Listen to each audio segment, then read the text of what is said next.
800 kilómetros. Non ia moito por la porque estes días estaba no Caribe, que se foi día.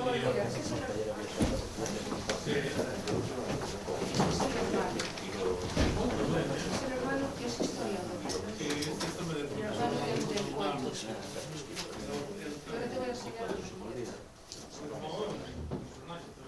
Esta fai tamén de complemento de especialidades.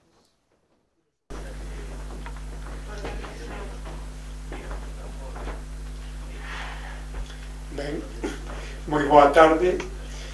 Hoxe, desafortunadamente, rematamos as xornadas de arqueoloxía municipal. Xa pasou por aquí a Coruña, a primeira, pasou logo Ourense, pasou logo e agora para rematar pois se acerca a Pontevedra non esta cidade.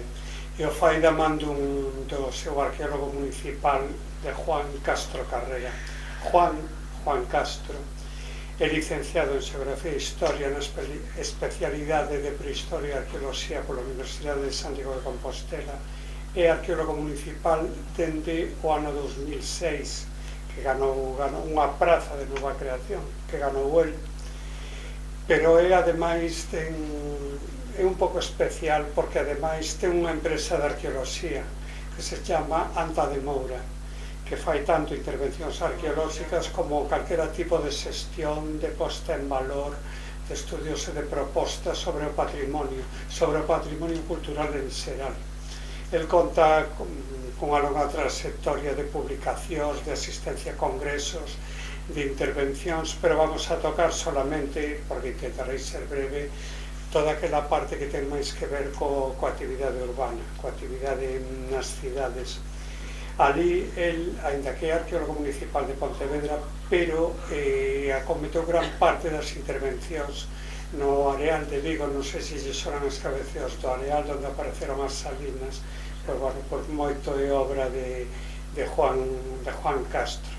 De feito, gran parte da información que está no centro de interpretación chamado Saliniae, que explica toda a historia das salinas romanas, pois é información que proporciona el prácticamente. Despois, incluso en Santiago, nunha cidade máis próxima, el forma parte do plan director da reconversión do convento de San Francisco. Saben que ten unha hospedaría pois en hotel. Entón, todas as intervencións, todo o estudio tanto do edificio como calquera intervención arqueolóxica que hasa que facer para a reforma tamén pois é obra del. E despois en Pontevedra, digamos que levou a dirección da excavación da muralla medieval no solar onde está da ampliación do Museo Arqueolóxico e onde está o edificio Castelao do Museo de Pontevedra. Pois tamén é obra del.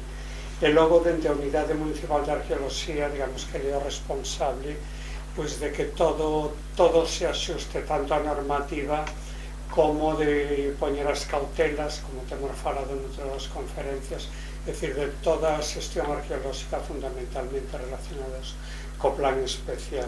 Eso implica, como nos contará, pois toda non só esa tarea preventiva, sino unha coordinación de todas as intervencións arqueolóxicas que van permitir construir a historia da cidade.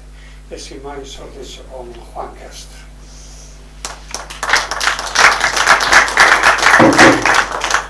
Bueno, moitas gracias por estas verbas e, en primeiro lugar, gracias a Academia por terme convidado, un placer.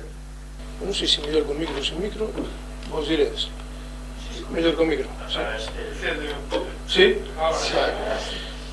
Dito, gracias á Academia por poder participar nestas xornadas, claramente un placer e ademais un motivo de reflexión, non? A veces, antes comentaba con José María, o día a día te fai correr a veces como un polo sin cabeza e non te paras a reflexionar, e isto foi unha boa excusa para facer, e gracias a José María e logo gracias pola invitación e pola proposta, porque a arqueoloxía municipal é bastante invisible, non? Se coñece máis a arqueoloxía académica, a arqueoloxía administrativa pero da Xunta de Galicia, algo menos ou bastante menos a municipal, e bueno, a arqueoloxía de proximidade, unha arqueoloxía con moita responsabilidade tamén.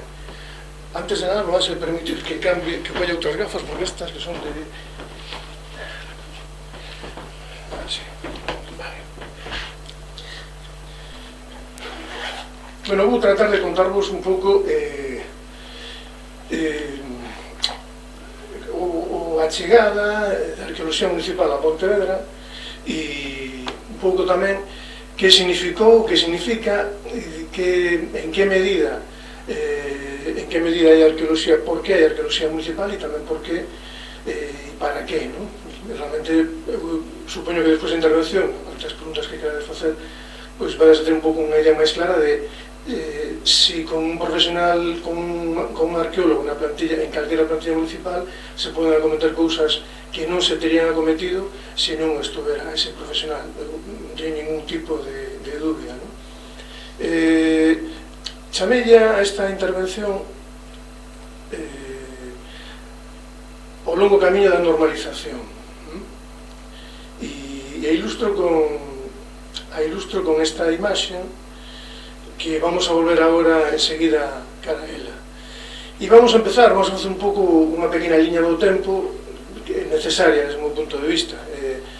Como Pontevedra, igual que outras vilas e cidades galegas, a mediados do século XIX, pois quere entrar na modernidade e quere entrar, desgraciadamente, arruinando e tirando aquilo que está representando o pasado, ou a vila pechada, non? Entonces empezan, como en todos lados, empezan polas murallas a mediados do século e se siguen tirando logo edificios nobles, edificios realmente que non se bota as mans a cabeza, non? É dicir, isto non fai tanto que se tirou, pois, por exemplo, o pazo que o arcebispado de Santiago de Compostela tiña en Pontevedra, que isto foi en 1873.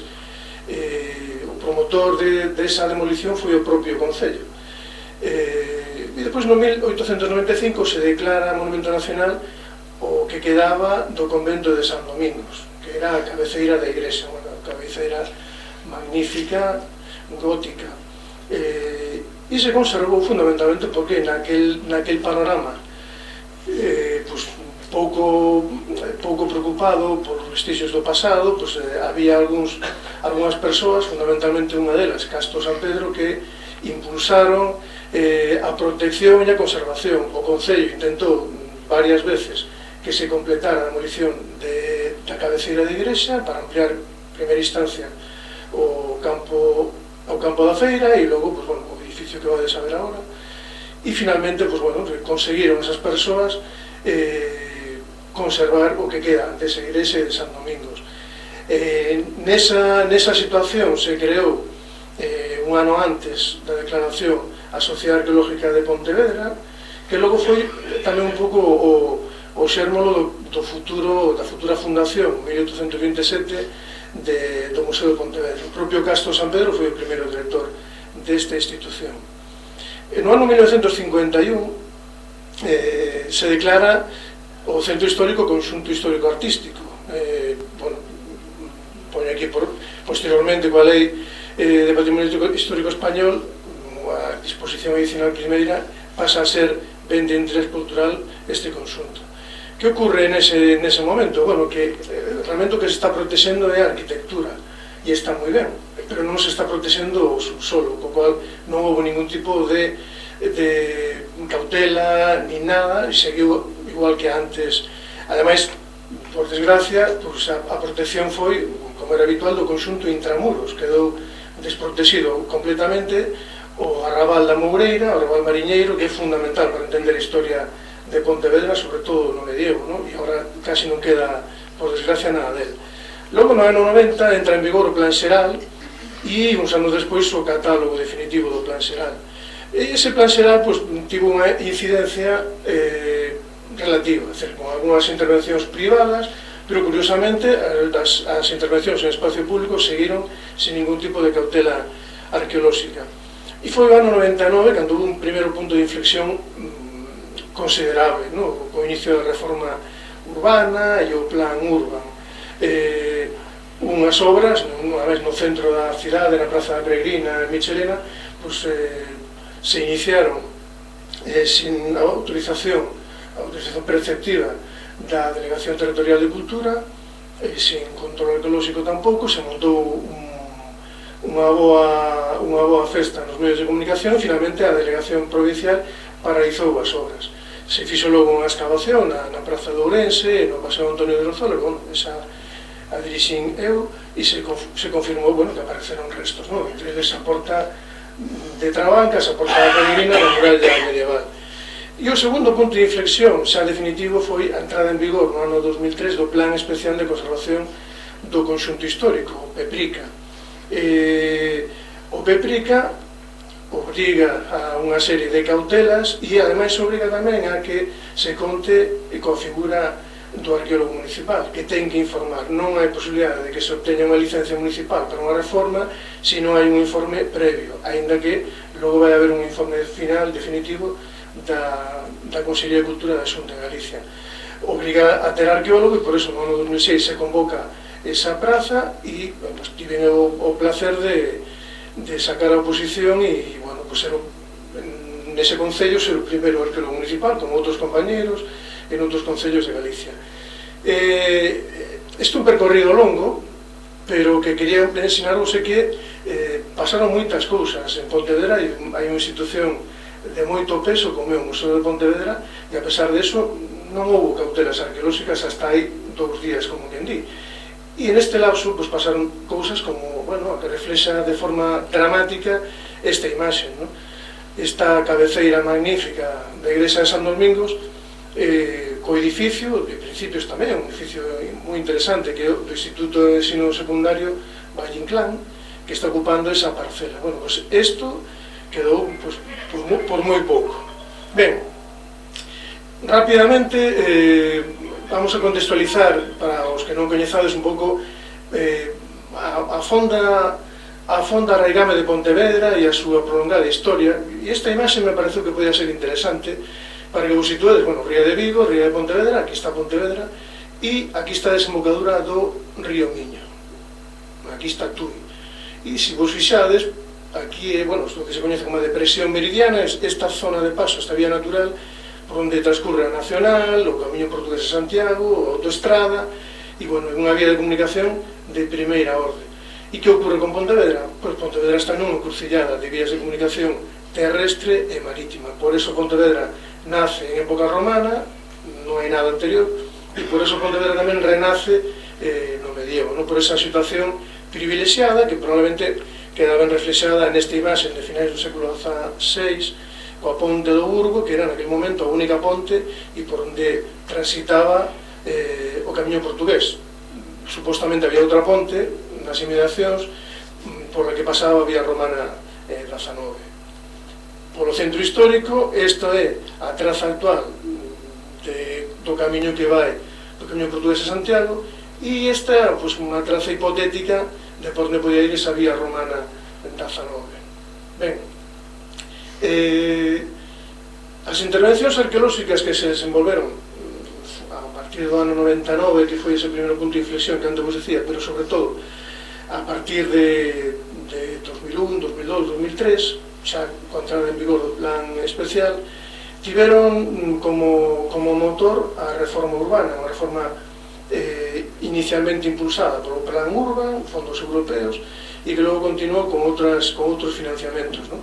Hubo unha década dunha enorme intensidade constructiva, de remodelación do centro histórico, e son obras, bueno, todas elas, ou casi todas elas, municipais. máis tarde, paralelo tamén, pero máis tarde empeza a haber obras privadas de rehabilitación de vivenda, de baixos comerciais e demais, non? Hai moitas intervencións, algunhas non deron absolutamente ningún resultado positivo. En arqueoloxía sempre decimos que a nada tamén é significativa, tamén é algo, non?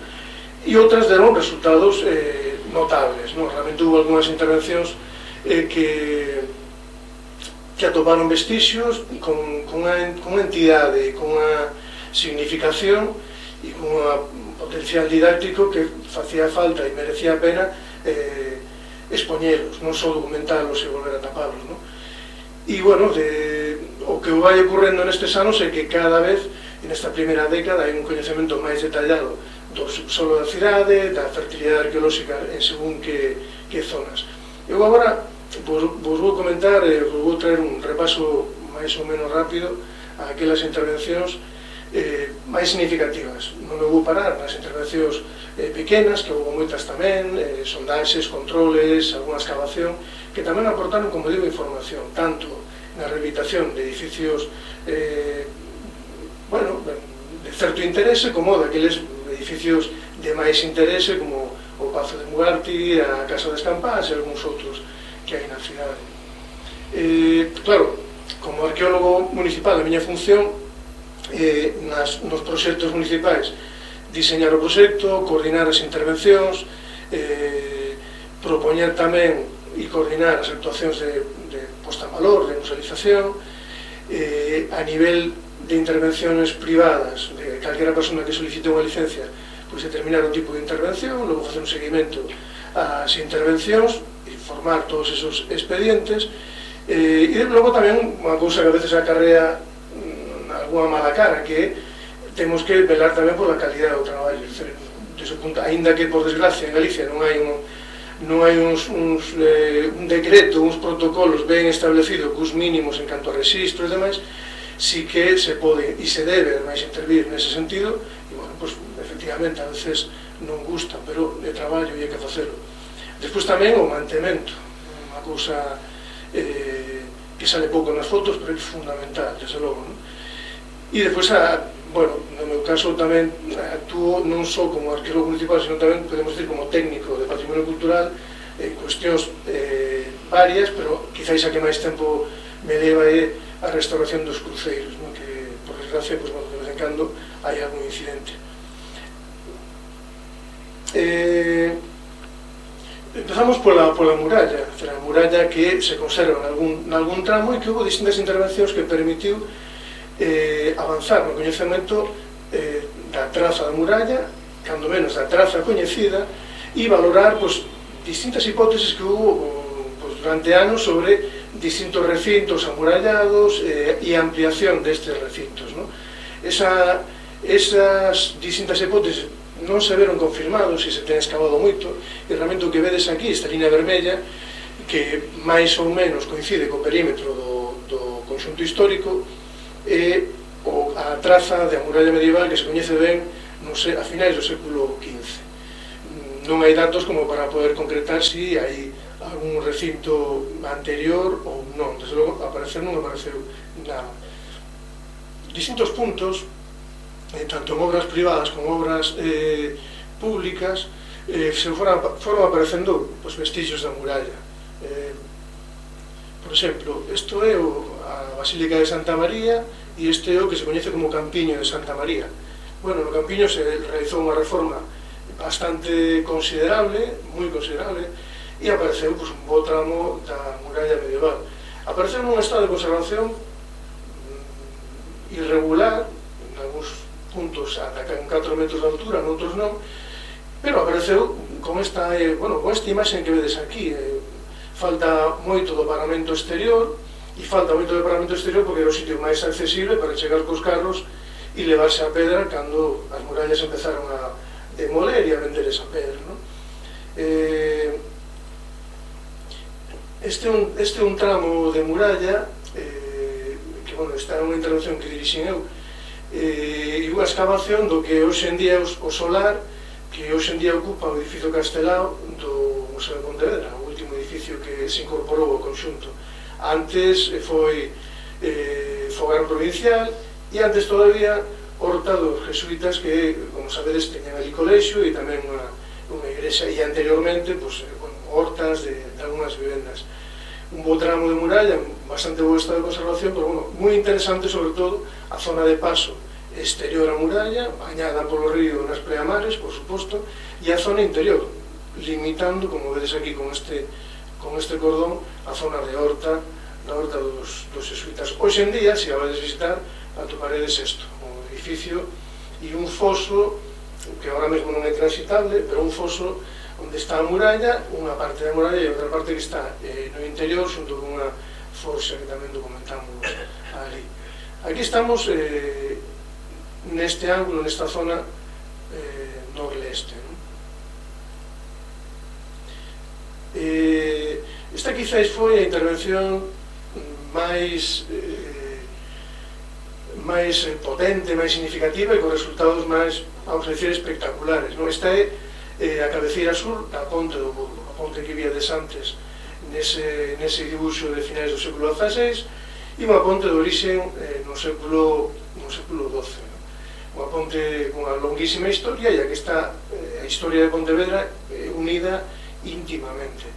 Bueno, a remodelación de todo este entorno necesariamente tiña que levar aparellar unha intervención previa, non se podía facer un control durante a execución das obras ni nada desto, había que facer unha intervención previa que axudara a definir a actuación que sabíamos que logo se iba a ter que levar a cabo, entre outras cousas porque, bueno, no ano 88 unha intervención que rematou así de xeito un pouco brusco, onde aparecera pues, un miliario romano e xa se documentara a ponte.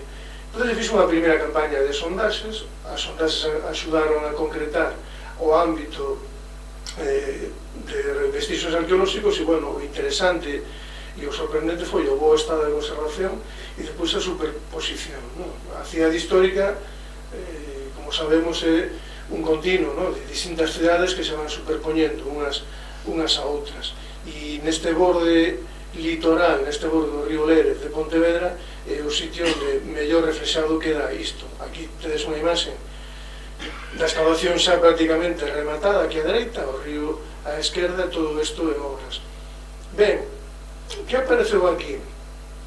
Aquí apareceron moitas cousas e sobre todo apareceu un problema, quedou fosilizado en formato de pedras, un problema que tivo Pontevedra ao longo do século XVI, bueno, xa no século XV, pero que se agudizou e foi a perda de calado do seu porto. O seu porto era un porto de enorme importancia no medievo, un porto de referencia, hai traballos como non citar a Lisa Ferreira Pliegue, non? Traballando nos arquivos de todos lados, do Mediterráneo, e por ali estaba presente a flota pontevedresa, non? Pois cos seus levando salgas de peixe, levando viño, coiros, madeiras e pois traendo cargas de retorno, pois cerámicas que hai abundantes aquí, levantinas, tecidos de Inglaterra, sal, por suposto, imprescindible para toda a salga, e Galicia nunca foi unha gran productora. Esa flota pontevedresa empezaba a ter problemas. Se manifesta, hai documentos xa no século XV que nos din que, bueno, que se está desembarcando a mercadoría antes, onde hoxe está a Ponte da Barca, un pouco máis afora, incluso pois, nas emigracións do que Marín. Tempo despois Marín recolleu o testemunho dese porto e quedou con el, no? Partido con Pontevedra, pero fundamentalmente está o porto en Marín. Pontevedra o que fai en ese momento é buscar ese calado e meterse no cauce do río, e isto quedou bastante reflexado aquí. Ben, o conxunto ten varios elementos singulares. Primeiro, a muralla. Aquí vedes ese tramo de muralla chega aquí estaba a porta e logo continua por este lado. Fai unha V dende aquí. Este tramo de aquí non é muralla do século XVI, esta é a muralla medieval. Que ocorre? Están adiantando a porta sobre a ponte, están adiantando a defensa para buscar adiantar tamén a zona portuaria. Ese intento, digamos, desesperado. A muralla en moi bo estado de conservación, bueno, obviamente demolida dende a rasante actual. A porta torre, que estaba aquí, cando se construe, cando se traslada a ponte, a torre aquí, tamén se construye un cárcel. Este é un dibuixo hipotético, pasa que é un dibuixo moi bonito de Celso García de la Vega, e por eso tenemos aquí e utilizamos, non? Dende que se cruzaba, esta era a porta norte da cidade, e desta porta se accedía ao cárcel, se accedía á cidade, ou se accedía despois a esta zona de aquí, da Moreira. esa zona pavimentada exterior, esta outra, a propia ponte, os arcos 14 e 15, esta ponte ten originalmente 15 arcos, unha ponte bastante longa, e, bueno, a ponte estaba aí fosilizada porque quedou tapada cando se foi avanzando sobre o cauce do río. O estado de conservación da ponte relativamente bo. E despois un elemento tamén de moito interese que é o peirao, o malecón que tedes aquí, que nese avance de finais do século XVI, esta peza de aquí quedou roto pola muralla e polos recheos, lógicamente, que acondicionaron a zona portuaria esta zona de aquí. Este malecón que do século XV non tivo unha vida moi longa. O malecón conserva isto que vedes aquí protegido por estas pezas de PVC, que son os pilotes que soportaban unha plancha de madeira, que era o sitio onde descargaban o sal. Bueno, esta é unha vista da cabeceira sur, aquí tedes o malecón, aquí tedes a ponte, a zona que vos decía antes da porta, esta rampa de baixada xa no século XVII, e esta outra vista, aquí tedes a ponte do Burgo, non é a versión actual, logo dunha reforma de hai pouco tempo, e esta é a ponte arqueolóxica, originalmente tiña uns 2,90, 3 metros de ancho. Ademais desto, aquí o vedes un pouco de lado, apareceron outros vestixios de interese, o mercado municipal do último tercio do século XIX, que logo desapareceu e se construiu o actual, nos anos 50, e sobre todo unha enorme cantidad de cultura material, tendo en conta que moita dela estaba contida nos limos e nos sedimentos que están neste entorno, pois apareceron unha cantidad de materiais en coiro, en madeira, en fin, materiais perceiros que se conservaron moi ben, moi ben. É unha cantidad de material tremendo, e logo tamén cerámicas que se corresponden moi ben con ese movimento que antes comentaba dos portos desa flota pontevedresa, polo norte de Europa e polo Mediterráneo, non? Esas cargas de retorno. Ademais, esta excavación nos deu dous regaliños, que son este miliario. Antes vos dixen que había un miliario de Adriano, documentado no ano 88, unha excavación que dixo Antonio de la Peña, e aquí aparecen outros dous. Este, de Maximino II, que, como vedes, fixadevos porque apareceu así, invertido, e este outro, que é un miliario de Nerva. Conserva apenas 3 líneas e non dá información de millas. Tanto estes dous como o singular destes miliarios é que tanto estes dous como o que aparecerá no ano 88, ningún deles está na posición original, non está in situ. Están reutilizados nun momento anterior ao peirao do século XV, probablemente no século XIII, e utilizados como puntos de amarre de embarcacións. Hai incluso huellas de uso. Sobre se os miliarios están ao lado da ponte romana ou da posible ponte romana que pudera haber no lugar, bueno, hai distintos autores que non concordan en si Pontevedra era Turoco ou non, se os miliarios estaban en ese entorno inmediato ou non. Colmenero opina unhas cousas, de la Peña opina outras, e outros autores tamén. O seguinte punto é este de aquí, esta avenida de Santa María, aquí chegamos á Basílica de Santa María, e aquí nas obras igualmente se fixeron unhas sondaxes previas, fundamentalmente porque aquí sabíamos que por aquí estaba o Pazo Arcebispal, e despois tamén había unha cousa que en Pontevedra durante un tempo creou certa expectativa, que un topónimo, Lampán dos Xudeus, que aquí estivera o cemiterio dos xudeus. É algo difícil, tendo en conta como son e como eran os costumes funerarios dos xudeus que estiveran intramuros, e efectivamente non apareceu absolutamente nada. Bueno, este edificio esta foto está retocada antigo, esta foto é de hacia 1870, e aquí vedes Santa María e aquí vedes unha das torres. Era Bueno, digamos que con Santa María era o skyline de Pontevedra, ¿no? Era un edificio enorme, un edificio tremendo que, por desgracia, pues, bueno, xa vos decía antes, foi demolido en 1873. Ben, se fixeron sondaxes e atopamos moito máis do que agardábamos. Atopamos isto. E isto é un foso que ten a súa escarpa, ten a súa contraescarpa e ten aquí esta torre, con esta estructura e esta outra de aquí, que, bueno, é unha base para unha ponte levadiza intramuros. Ademais, o edificio tiña tamén un foso extramuros, era o foso que había neste lateral, na parte oeste da cidade. Se documentou o foso en distintas intervencións, pero o foso non é un foso continuo, un foso que está vinculado a zonas de peor defensa natural.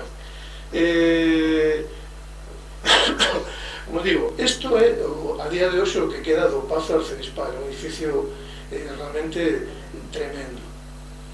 Ademais disto, tamén se excavaron varias necrópolis medievais e de época moderna. Aquí vinculada a Santa María, aquí que onde está hoxe en día o teatro principal e o casino, pero ata mediados do século XIX estaba a igrexa de San Bartolomeu Vello, a segunda parroquia do núcleo urbano de Pontevedra. E depois aquí, o que vimos ao principio, aquí estaba parte do cemiterio do convento de San Domingos. Bueno, empezando polo convento, aquí vedes a excavación, que ten que ver, é unha excavación que estuvo vinculada a un novo aparcamento na Praza de España, diante do propio Concello. Aporteu muitísima información, por suposto, sobre ese cementerio e con restos esqueléticos tamén. Esta de aquí está a Casa das Campas e a foto está feita dende unha terraza do actual teatro principal. Como digo, ubicación no seu momento da igrexa de San Bartolomeu. E despois tamén se excavou, sobre todo na parte traseira de Santa María. E, bueno, aquí podemos ver aquí algúns restos óseos, se aportou moita información. Moita información que foi utilizada de forma, digamos, máis ou menos rápida nunha tesis doctoral, unha antropóloga que estaba na Facultade de Historia, Laia López, e incorporou na súa tese sobre o poboamento romano e medieval de Galicia, ¿no? Con interesantes datos. Ben, como se transmitiu, se xenerou, por suposto, como podedes facervos unha idea, se xenerou a gran cantidad de información. Como se transmitiu esta información? Pois se transmitiu de distintas maneiras, por suposto con documentos técnicos, con artigos, publicacións divulgativas, exposicións, pero fundamentalmente se transmitiu de forma directa a través das postas en valor e das museizacións que se levaron a cabo. A verdade é que foron uns anos de tanto movimento que moitas das cousas, moita de información que está nestes centros ni sequera está publicada, está absolutamente inédita, ¿no? Porque non había tempo ni para eso, o sea que, digamos que o visitante accede a un coñecemento limpo absolutamente e recién formeado. Ben, en primer lugar, non todo se expuso, por suposto. Aquí tedes un exemplo. Está aquela excavación que vos dixen, do ano 99, que dirixen eu, e esta é por onde entran en día os peregrinos, que son gran cantidade, por certo, e que entran na cidade polo sur, e esta é a porta da peregrina, ou máis antigamente porta de Trabancas. E aquí vedes un pavimento de granito escuro, diferenciado, que marca exactamente onde apareceron os alicerces desa porta. E, bueno, logo, aparte en bronce, se incluiu unha pequena lenda. Noutros puntos da cidade se marcou o pavimento sin máis, unha diferenciación, digamos, sutil. No caso que antes víamos do Campiño de Santa María, se consolidou a muralla. Que se fixo? Na consolidación, antes vos decía que houve partes que estiveron ben, partes que estaban mal. O que procuramos foi deixar a vista o mesmo que nos encontramos, porque non era outra cousa que o reflexo de que aquilo que pasara a partir de mediados do século XIX. Digamos que aquí queda a vista, queda exposta o final da historia da muralla, para darlle unidade e facela lexible, facela entendible, se fixeron, pues, bueno, se recrearon estas pezas, que son pezas de ladrillo con un morteiro de cal por riba, simplemente, ¿no? Sinxelo de manter tamén, ¿no? Para darlle esa unidade a todo este tramo de muralla.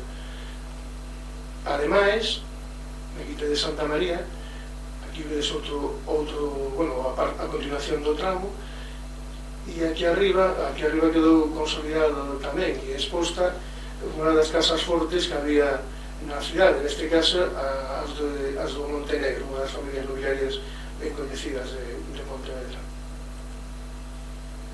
Ademais, bueno, en intervencións privadas ocurriu isto. Aquí tedes, isto é un restaurante que está na Rúa Michelena, e se un baixa, pues aquí ten a sala e ten, pues, bueno, o paramento interior da muralla, perfectamente exposto e conservado. Neste outro caso, esta é unha cafetería, antes vos ensinaba os alicerces da Porta de Trabancas, e por aquí estamos entrando a Praza da Ferrería, e este edificio, pues, como tantas veces, non está construído sobre a muralla, o Savoy. Neste caso, o que tedes aquí a vista, un entra no restaurante, a cafetería e o que se atopa é a muralla. Aquí a intervención municipal consistiu en facer un informe no que se decía que, bueno, que a muralla non se podía tocar, a escalera para subir ao primeiro andar tiña que ser, non podía ser unha escalera que se apoyara na propia muralla, por eso fixeron esta solución, unha estrutura metálica que non toca a muralla, non? A muralla máis continúa na parte, no primeiro andar, un tramo todavía, hai un bo alzado. O CITA é o centro de interpretación das torres arcebispais, que é o Pazo, que é o arcebispado. Pontevedra era unha vila que pertencía ao arcebispado de Santiago de Compostela, o Pazo que tiña na vila. Neste caso, isto foi un traballo que se cometeu entre os anos 2009 e 2010, se inaugurou en 2010, pero sobre todo 2008 e 2009 e 2010 tamén. Esta entrada ao centro, isto recordo a vista anterior, a escarpa moi ben conservada.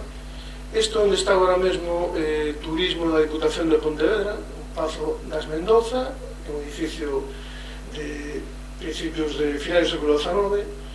Aquí dentro non se excavou, salvo puntualmente, e non sabemos que poda quedar aí dentro do Pazo Arcebispal.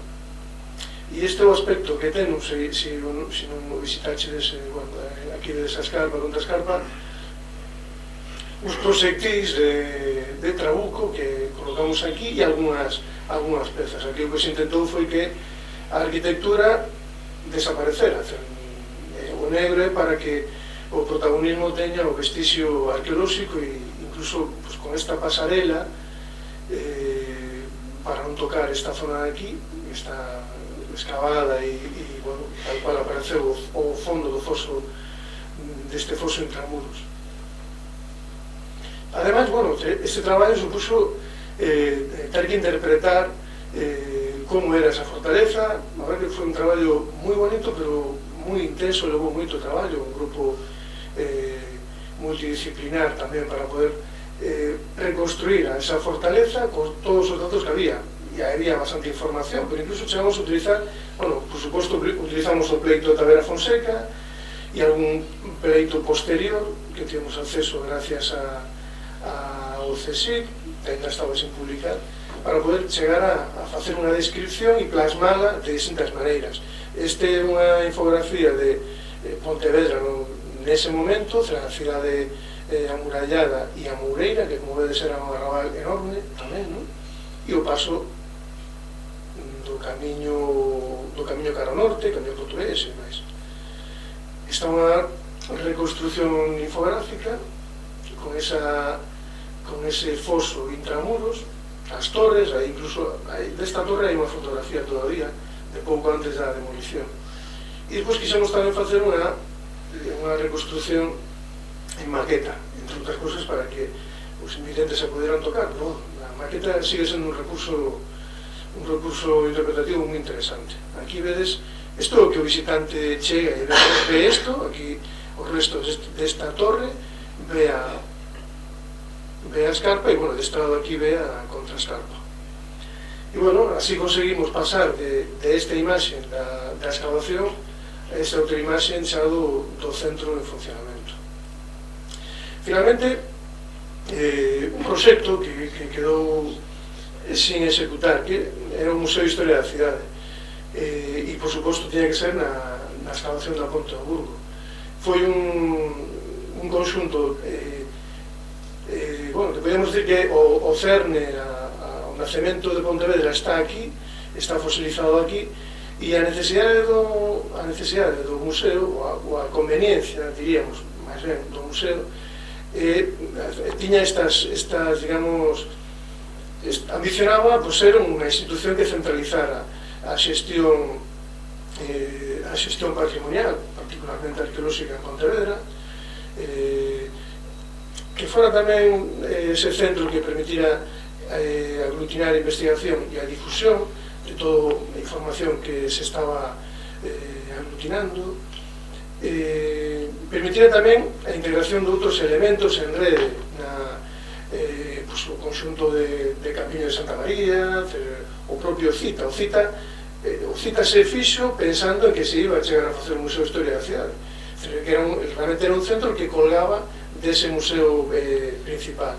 E despois se creía que, bueno, que por suposto, e o creemos e o creo, que o patrimonio cultural e o patrimonio arqueolóxico en particular ten outros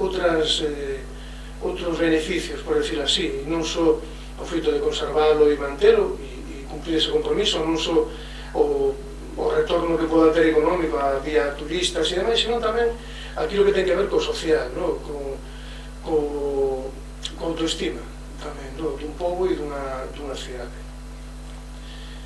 Bueno, se fixe un concurso bastante económicamente ben dotado, saliu un gañador, redactaron un proxecto, e ese proxecto que facía era nun sitio bastante complexo e con moitas limitacións. O que facía era construirse sobre os vestixios arqueolóxicos e incorporados, unha zona de visita,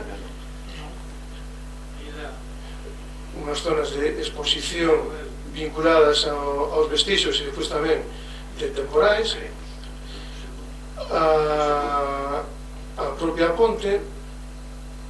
E, bueno, pues, como digo, por motivos de custos económicos, finalmente o Concello desbota o proxecto, e o proxecto se limita a bastantes.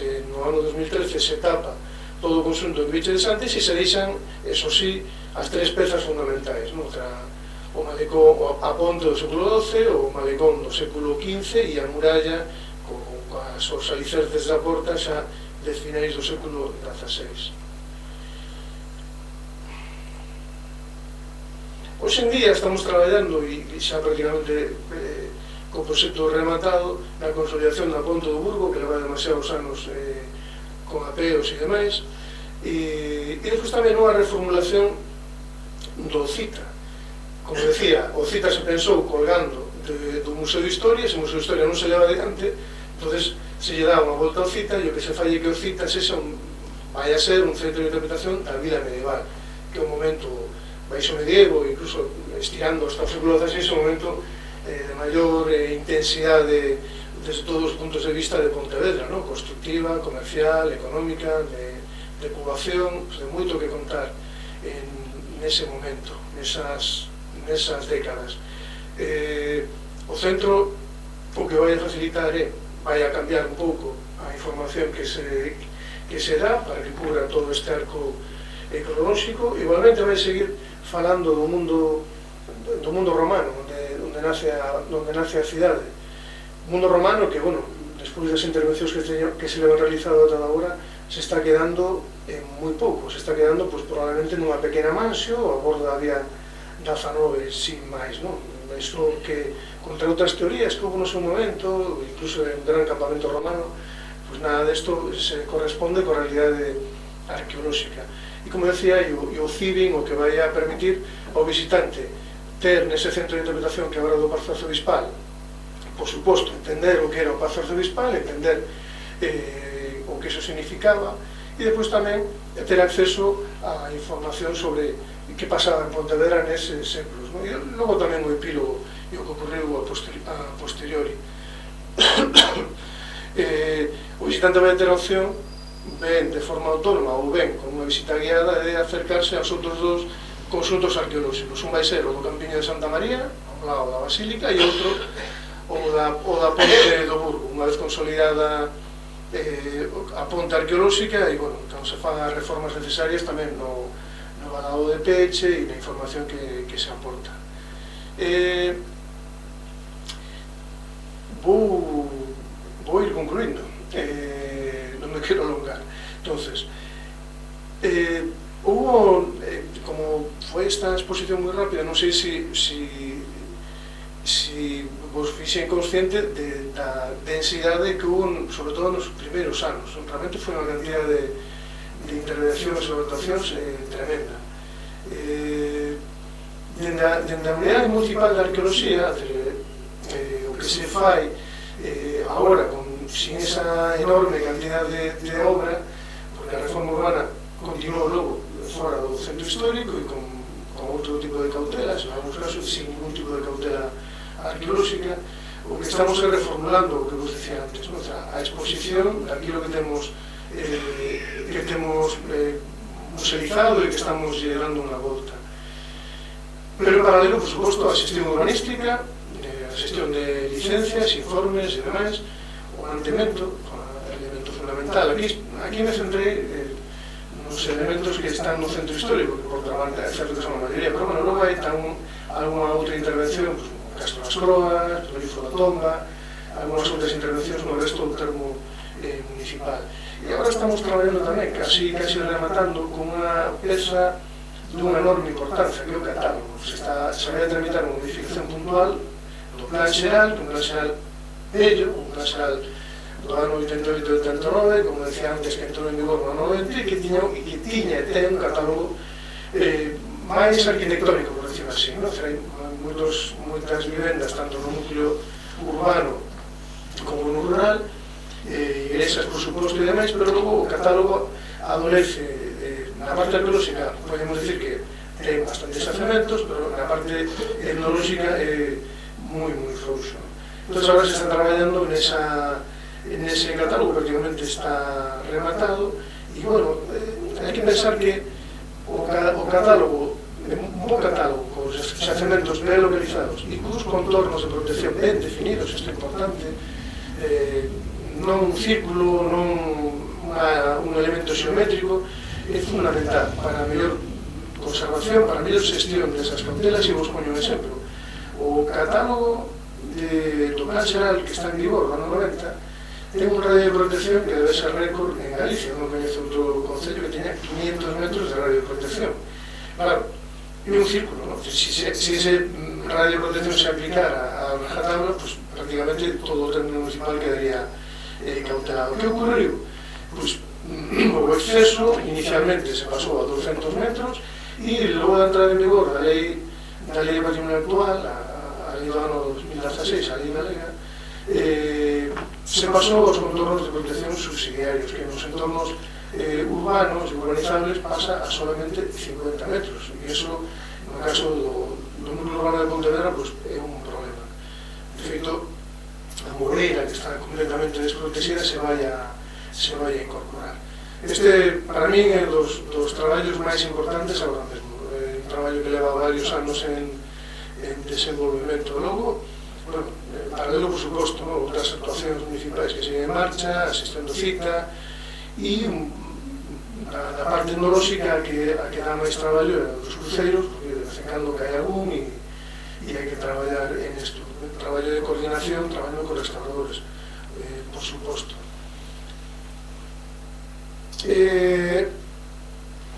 José María, cando chamou, invitaba que se fixera unha reflexión tamén e unha valoración do traballo. Bueno, hai cuestións que conviría probablemente revisar, a propia estructura da arqueoloxía dentro do Concello en termos de organigrama. Non é a idónea, desde o meu punto de vista, tendo en conta que é unha disciplina moi transversal. Aí se fala coa xente, co concesionario de augas, se fala coa sepultura, se fala coa xente do urbanismo, por suposto, eu de feito estou englobado dentro da área do urbanismo, pero requiere, eu creo, pues, certa independencia e un servicio propio, ¿no? Que ahora mesmo non se dá. Logo, pues, como sempre, hai limitacións no orzamento e tamén no persoal. E, bueno, eso obliga tamén a establecer prioridades. E por lo demais, bueno, hai que ser positivos, hai que botar a vista atrás e que o que ocurriu nestes algo máis de 20 anos foi un cambio importante con todo o que hubo anteriormente. Por suposto, antes quedou ben claro, antes o dixen, a entrada en vigor do plan especial, fundamentalmente, a reforma urbana que impulsou o inicio da aplicación máis axustada á lei das cautelas arqueolóxicas, pero logo, bueno, a entrada en vigor do plan especial e a necesidade de que houbera un arqueólogo ali na plantilla municipal. Entonces podemos decir que a situación hoxe en día está bastante normalizada, hai cosas que convén mellorar. E vou rematar pues, donde comecei, no ano 1895, coa declaración de Monumento Nacional da igrexa, dos restos da igrexa de San Domingos, para facer consciente, bueno, o longo camiño que hubo dende aquela, ¿no? Incluso coa Sociedade Arqueológica de Pontevedra, incluso co Museo de Pontevedra, incluso co Plan Xeral no ano 90, apenas houve, ata hai moi pouco, ata hai, xa digo, primeira inflexión no ano 99, aplicación das cautelas arqueolóxicas. Eu creo que sí que podemos decir que se mellorou, por suposto, e, bueno, non teño ningún tipo de dúbida de que son necesarios, a figura do arqueólogo municipal é absolutamente necesaria nos concellos en Galicia. Non quere decir, antes o comentamos, non quere decir que teña que haber un arqueólogo en cada concello, igual que non hai un arquitecto en cada concello, ou que hai concellos moi pequenos que teñen un arquitecto que vai unha vez ao día. Pues eso mesmo podría ocurrir nesta disciplina e tamén noutras. Non vou esquecer aquí dos restauradores, ¿no? Que están tamén nunha situación bastante máis precaria hoxe en día. En fin, sin máis, aquí eu deixo e a partir de agora, se queredes facer unha pregunta, encantado de contestarvos.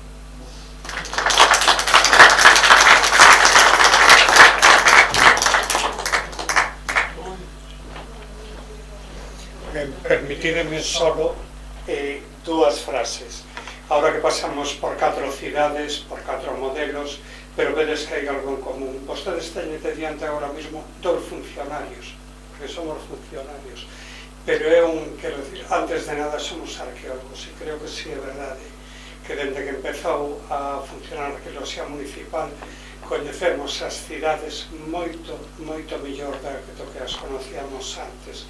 E precisamente este tipo de reflexións, como a que acaba de terminar agora Juan Carlos, ou como calquera dos outros compañeros que estuvemos aquí, o que necesitamos é que se apliquen as técnicas, que se apliquen modelos para que ese coñecemento, quero dicir, quede salvaguardado e quede para a historia de cada cidade.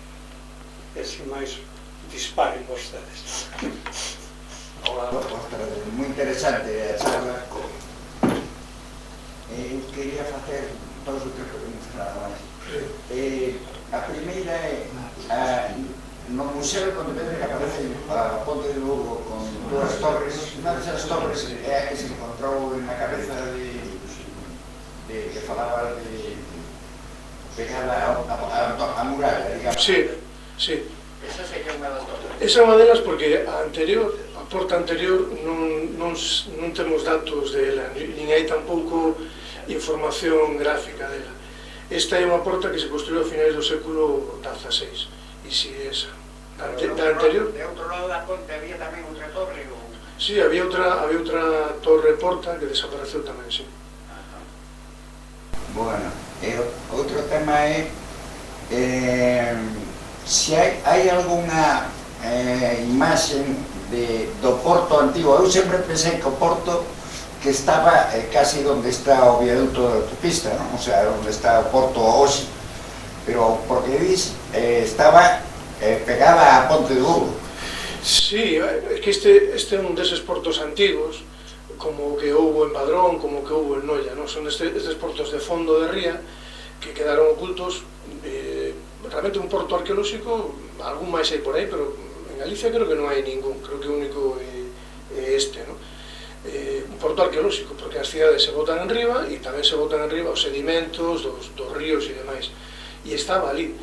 Que pasa? Na zona onde pasa a autoestrada, na zona da Barca, ali sí que empezaban a fondear algúns barcos cando o calado impedía chegar máis arriba. O problema, Pontevedra vive unha edade dourada no Baixo Medievo e sobre todo no século XVI, pero despois se empeza a baixar e un dos motivos é, bueno, aparte de algúns problemas coa pesca, a perda do porto. Hai cambio tamén nos tipos de embarcacións, son embarcacións un pouco máis grandes e ao final non resulta competitivo. Empezan a aflorar o porto de Cangas, o porto de Marín e, bueno, a situación. Pontevedra tivo 2 séculos, século XVII, século XVIII, donde sobraba espacio dentro da cidade. Chaman os xesuitas e os xesuitas dicen, lles ofrecen unha parcela que foi finalmente onde se instalaron, pero os xesuitas deberon de ver aquilo tan baleiro que dixeron: no, queremos instalarnos aquí máis no centro, ao lado do camiño portugués, onde está o hospital de San Xoán de Deus, ¿no? Tamén desaparecido. Recordo fai 70 anos os areiros que sacaban area dali na zona esa do Lerio. Sí. Así que, bueno, e mesmo agora mesmo, aí pouquiño máis abaixo da Ponte do Burgo hai un porto deportivo, e o porto deportivo na Marea Baixa ten un tercio absolutamente cheo de sedimentos. Salen prensa cada 2 por 3, hai certa polémica co dragado deses lodos, porque claro, onde se botan eses lodos, e tendo en conta que está Ence... Controla desos dragados. De momento se deberá controlar. De momento non se fixo nada ali, e está a cousa, bueno, as pensas de que decidan onde os van a botar, porque non se chegou a un acordo. Bueno, xa, para acabar, o sea, aunque non ten moito que ver contigo, o sea, o tema de Colón, aunque é máis de pollo, ti pensas que ten algunha base, o sea, de que Colón era de Pontevedra? Esa pregunta é unha pregunta complicada, porque claro, o sea, hai un grupo de xente en Pontevedra e en Pollo que afirma que, bueno, digamos que les aporta información ao respecto de que Colón é de esa zona ali, ¿no? Pero bueno, tamén hai outros sitios en Europa que aportan tamén información, en Portugal, en Italia. É difícil. O certo é que de momento eu creo que non hai nada que sexa concluinte, desde logo, para decir que Colón é de Pollo ou de Pontevedra. Topónimos que pasan en América, porque coinciden moito. Bueno, coinciden topónimos, pero que tamén hai mariñeiros que son da zona. Non é tampouco algo concluinte. Eu digamos que son escéptico, pero esperando, por suposto, esperando que se aporten probas.